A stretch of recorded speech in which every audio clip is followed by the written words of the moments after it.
B R Patil ಅವರಾಗಿರ್ಬೋದು, ನಮ್ಮ ಬಸವರಾಜ ರೆಡ್ಡಿ ಅವರಾಗಿರ್ಬೋದು, ಹೌದು ಅವ್ರಿಗೂ ಆಗಲೇಬೇಕಾದಂಥದ್ದು. ಒಳ್ಳೆ ಹಿರಿಯರು, ಅನುಭವಸ್ಥರು ಅವರು ಇರಬೇಕಾಗಿದೆ. ಆದ್ದರಿಂದ ಈಗೆಲ್ಲರೂ ವಿಶೇಷವಾಗಿ ಬೇಡಿಗಿಡೋದ್ರಿಂದಾಗಿ ಯಾರಿಗೆ ಕೆಟ್ಟಾಗೋದು. ಅದಕ್ಕಾಗಿ ಲಾಸ್ಟ್ ಪಾಯಿಂಟಿಗೆ ಬಂದಿದ್ದಾರೆ. ಬುದ್ಧಿವಂತರು ಜಲ್ದಿ ಸಮಸ್ಯೆಯನ್ನು ಅರ್ಥ ಮಾಡ್ಕೊಳ್ತಾರೆ. ಇವತ್ತು ಹೈಕಮಾಂಡ್ಗೆ ಹಾಕಿಬಿಟ್ಟಿದ್ದಾರೆ. ನಾವು 4-5 ಜನರದ್ದು ಹೇಳಿನಪ್ಪ, ಉಳಿದೆಲ್ಲ ಹೈಕಮಾಂಡ್ದವ್ರು ಮಾಡ್ತಾರೆ, ನೀವು ಅಲ್ಲೇ ಕೇಳ್ರಿ ಅನ್ನುವಂಗ. ಇದೊಂದು ರೀತಿಯಿಂದ ನಡೆನೇ ಹೋದು ತನಗೆ ಬೇಕಾದಂಥವ್ರನ್ನ ಯಾವ ರೀತಿ ಒಳಗೆ ತೊಗೊಳ್ಬೇಕು ಅನ್ನೋಂಥದ್ದು ಆಗಿರ್ಬೋದು, ಎಲ್ಲ ದೃಷ್ಟಿ ಇಟ್ಕೊಂಡು. ಅಂದ್ರೆ ಈ ಒಂದು ಸಂಪುಟ ವಿಸ್ತರಣೆ ಅನ್ನುವಂಥದ್ದು ನಿಜವಾಗಿಯೂ ಅದು ಏನಪ್ಪ ಅಂತಂದ್ರೆ ಈ ಜೇನು ಹುಳದ ಹುಟ್ಟಿಗೆ ಕೈ ಹಾಕಿದಂಗೆ ಆಗಿಬಿಟ್ಟದ.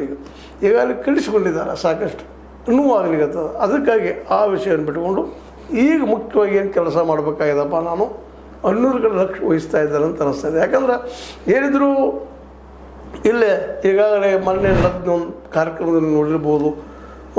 ವಿಶೇಷವಾಗಿ ಅದರಲ್ಲೂ ನಮ್ಮ ಬಿ ಕೆ ಹರಿಪ್ರಸಾದರ ಒಂದು ಅಧ್ಯಕ್ಷಗಿರಿ ಟ್ರಾನ್ಸ್ಫರ್ ಆಯ್ತಲ್ಲ, ಆ ಸಂದರ್ಭದಲ್ಲಿ ಕೆಲವೊಂದು ಜನ ಅತಿಯಾಗಿ ಅಲ್ರಿ ಅಥವಾ ಪ್ರೀತಿಯಿಂದ ಅಲ್ರಿ ಡಿ ಕೆ ಸಿ ಅಂದಾಗ ಸ್ವತಃ ನಮ್ಮ ಮಲ್ಲಿಕಾರ್ಜುನ ಖರ್ಗೆ ಅವರು ಅವ್ರಿಗೆ ವಾರ್ನ್ ಕೊಟ್ಟಿದ್ರೆ ನಾವು ಗಮನಿಸ್ಬೇಕಾಗಿದೆ.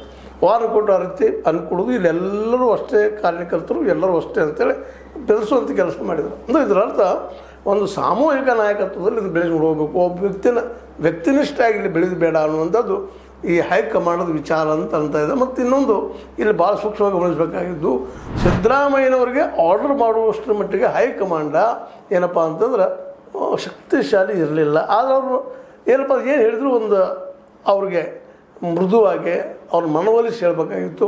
ಅದಕ್ಕಾಗಿ 2.5 ವರ್ಷ ಆದಮೇಲೆ ಅವ್ರು ಬಿಡಬೇಕಂತಿದ್ದರೂ ಸಹಿತ ಅವ್ರು ಹಿಡಿದು ಮುಂದೆ ಸಾಧಿಸಿ ಹೊಂಟಾಗ ಅನಿವಾರ್ಯವಾಗಿ ಅವ್ರ ಮನಸ್ಸಿಗೆ ನೋವು ಆಗದಂಗೆ ಸ್ವತಃ ರಾಹುಲ್ ಗಾಂಧಿ ಅವರು ಅವ್ರನ್ನ ಒಪ್ಪಿಸಿ ಅದೇ ಕಾಲಕ್ಕೆ ಅತ್ಯಂತ ಕಠೋರವಾಗಿ ನೀವು ಇಳಿಲೇಬೇಕು ಅನ್ನೋಂಥ ಸಂದೇಶವನ್ನು ಕೊಟ್ಟು ಅವ್ರಿಗೆ ಕಳಿಸಿದ್ದ ಆಗಿದೆ. ಆದರೆ ಇದು ಅಂಥ ಮತ್ತೆ ಇನ್ನೊಂದು ವ್ಯಕ್ತಿತ್ವ ಬೆಳಿಬಾರ್ದು.